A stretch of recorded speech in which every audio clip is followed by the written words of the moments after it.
Chris Claremont is back with a fresh Wolverine series featuring Storm, Sabretooth, and hints at a significant villain showdown. The new series, Wolverine Deep Cut, isn't just packed with familiar faces. Edgar Salazar's depiction of a fierce battle between Sabretooth and Wolverine is particularly stunning.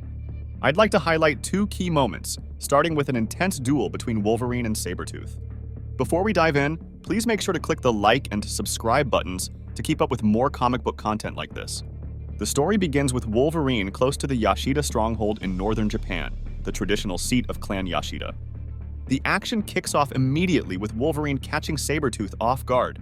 Sabretooth had believed the X-Men were dead, referencing Uncanny X-Men issue 227. Wolverine shares with the reader his preference for solitude, driven by Sabretooth's tendency to target his loved ones, like the time Sabretooth murdered Silver Fox, a woman Wolverine once deeply loved. Now, Wolverine is determined to thwart Sabretooth's plans as he targets Mariko Yashida, another of Wolverine's romantic interests. In the ensuing panel, Wolverine expresses hope that with him being alive, Sabretooth will stop his pursuit of Mariko. In the meantime, Wolverine quickly receives a harsh reminder of Sabretooth's dangerous capabilities, including claws on his feet. The next moment shows Sabretooth overpowering Wolverine with ease, slamming him to the ground with some serious force. Wolverine tries to recuperate and attack, but Sabretooth quickly and violently slashes his throat. Sabretooth then taunts Wolverine, accurately predicting his attack patterns right down to the moment he expects Wolverine to stab him in the stomach with his claws. He even assists him in the stabbing.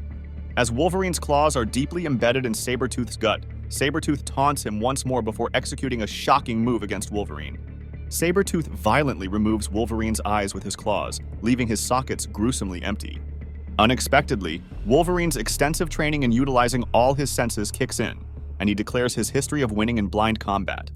His fury intensifies, and he unleashes a fierce attack on Sabretooth when he least expects it.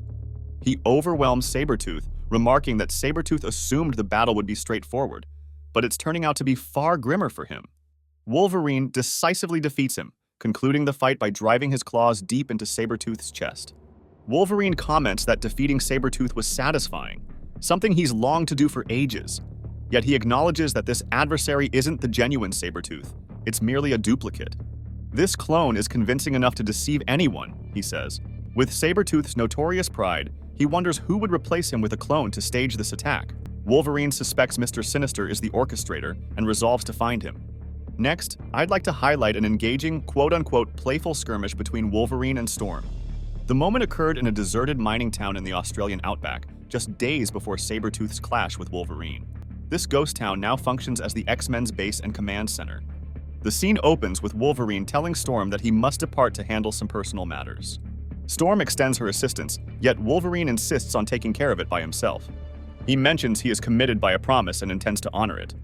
When Storm inquires about the duration of his absence, Wolverine, clearly agitated, pops his claws and states he'll return once the task is completed. He then challenges Storm to demonstrate that he requires her assistance, so he attempts to slash her, yet she skillfully dodges. He tries to slash her again, but she safely flips backwards. He swings his claws once more, but Storm adeptly moves behind him, secures him in a chokehold, delivers a jolt of electricity to his forehead, and questions him again about needing help. Wolverine responds that he'll reach out if necessary, to which Storm retorts with sarcasm that he probably won't.